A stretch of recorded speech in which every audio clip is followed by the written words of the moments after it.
আমি মানুষের স্বার্থে এমনকি নিজে পদত্যাগ করতেও রাজি আছি। আমরাও আজকে থেকে দিন গুনবো এবং বিশ্বাস করব নিশ্চয়ই উনি খুব শিগগিরই পদত্যাগ করে বাংলাটাকে বাঁচাবেন।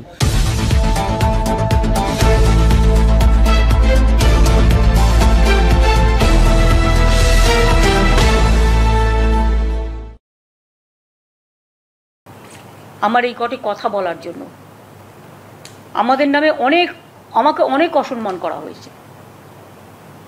আমাদের সরকারকে, মামাটি মানুষের সরকারকে অনেক অসম্মান করা হয়েছে, অনেক অপমান করা হয়েছে। সোশ্যাল নেটওয়ার্কে অনেক ভুল বোঝাবুঝি হয়েছে, অনেক কুৎসা অপপ্রচার হয়েছে, যারা সাধারণ মানুষ জানতেন না যে এর মধ্যে একটা কালার আছে। মানুষ এসেছিলেন বিচার চাইতে তিলোত্তমার, কিন্তু আশা করি মানুষ বুঝতে পারছেন ওরা বিচার চায় না, ওরা চায় চেয়ার। আমি মানুষের স্বার্থে এমনকি নিজে পদত্যাগ করতেও রাজি আছি।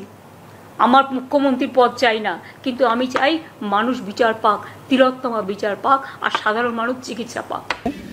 ওই যখন আমরা হঠাৎ টিভিতে শুনলাম মুখ্যমন্ত্রী বললেন যে জনতার স্বার্থে আমি পদত্যাগ করতেও রাজি আছি, ঠিক অনেকটা ওই পুজো আসার আগে মহালয়া বা এরম সময় যেরকম একটা ফিলিং হয় যে পুজো আসছে, বা বিশ্বকর্মা পুজোর পর থেকেই দেখবেন একটা পুজো যে ফিলিংস আসে, সেই ফিলিংসটা আসতে শুরু করলো। যে মুখ্যমন্ত্রী এতদিন বাদে হলেও হঠাৎ তার মনে হয়েছে, হঠাৎ তিনি বলেছেন যে আমি জনতার স্বার্থে পদত্যাগ করতেও রাজি আছি। মানে মুখ্যমন্ত্রী যেমন দিন গুনছেন 33 দিন, 32 দিন, 34 দিন, আমরাও আজকে থেকে দিন গুনবো এবং বিশ্বাস করব নিশ্চয়ই উনি খুব শিগগিরই পদত্যাগ করে বাংলাটাকে বাঁচাবেন। আরেকটা উনি খুব সিগনিফিক্যান্ট কথা বলেছেন, বেশ একটা মজার কথা বলেছেন, যে মুখ্যমন্ত্রী বলেছেন যে ওরা কেউ বিচার চায় না, ওরা সবাই চেয়ার চায়। ওরা বিচার চায় না, চেয়ার চায়। আর বলেছেন আমি জনস্বার্থে পদত্যাগ করতেও রাজি আছি। তা আমি বলছি যে তাড়াতাড়ি কাজটা করে ফেলুন, তাহলে দুর্গাপুজোর আগে একটা ডবল দুর্গাপুজো আমরা একসাথে, যেটা আপনি চেয়েছেন উৎসব করতে, আমরা ডবল উৎসব একসাথে করতে পারবো। আরেকটা জিনিস উনি বলেছেন চেয়ার চায়, তো আমি বলছি ভালোই তো, যদি চেয়ার চায় খারাপ কি? দেখুন, আপনার মতন একটা ফেক ডক্টরেট, আপনার মতন একজন জালি ডক্টরেট মুখ্যমন্ত্রী থাকার থেকে একজন ডাক্তার যদি বাংলার মুখ্যমন্ত্রী হয়, সেই যে দলেরই হন না কেন, আমার মনে হয় সেটা বাংলার জন্য আপনার থেকে ভালো, সেটা বাংলার জন্য আপনার থেকে ভালো। হ্যাঁ, অন্তত আমরা জানি কি যে ডক্টর বিধানচন্দ্র রায় আমাদের বাংলার লাস্ট মুখ্যমন্ত্রী যিনি ডাক্তার ছিলেন। তারপর আপনি এসছেন ডক্টর, কোথাকার ডক্টর, কেমন ডক্টর, সেটা আমরা বাংলার মানুষ সবই জানি। তো এই ফেক ডক্টরের হাত থেকে বেঁচে যদি একজন সত্যিকারের ডাক্তারের হাতে পশ্চিমবঙ্গটা পড়ে, আমার মনে হয় যাই হোক না কেন, যে কোনো অবস্থায় সেটা আপনার থেকে ভালো হবে। আমরা উৎসবের মতন দিন গুনছি, যে আপনি যেমন বলেছেন যে আমি পদত্যাগ করতেও রাজি আছি, আমি বললাম যেমন বিশ্বকর্মা পুজোর যে ফিলিংসটা হয় সেটা আসতে শুরু করেছে।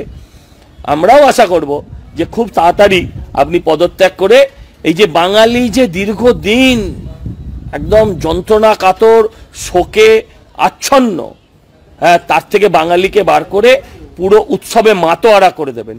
আমি আপনাকে একটা কথা বলি, আপনি যদি এই তিলোত্তমার যদি বিচারেরও ব্যবস্থা হয়, আপনি করুন, সিবিআই করুক, যেই করুক, এই তিলোত্তমার যদি কোনো শাস্তি পায়, নিশ্চয়ই বিশ্বাস করি শাস্তি পাবে।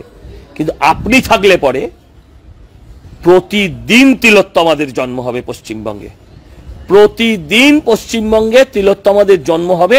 আপনি দেখুন, আপনি যেমন দিন গুনছেন 32 দিন, 34 দিন, 35 দিন, এসব দিন গুনছেন, আপনি ভালো করে তাকিয়ে দেখুন এই 34 দিনে কতজন মহিলা নিগৃহীত হয়েছেন, কতজন মহিলা ধর্ষিতা হয়েছেন, কতজন মহিলা খুন হয়ে গেছেন অজ্ঞাত পরিচয় খুনিদের হাতে। এই তিলোত্তমা, অভয়া, এসবের কারণে তারা অনেক সময় ঢাকাও পড়ে যাচ্ছে। তাই আমি বলি যে আপনি থাকলে একটা তিলোত্তমার বিচার সিবিআই দিল বা না দিল সেটা নিয়ে নিশ্চয়ই প্রশ্ন থাকবে, কিন্তু দেবে আমি বিশ্বাস করি 100 ভাগ। কিন্তু আমি এটাও বলি তার সঙ্গে যে তিলোত্তমাদের ইতিহাস কিন্তু প্রতিনিয়ত পশ্চিমবঙ্গের বুকে ঘটতেই থাকবে। তাই বলছি আপনি যত তাড়াতাড়ি পারেন আপনি বিদায় নিন, বাংলার সঙ্গে সঙ্গে উৎসব শুরু হয়ে যাবে।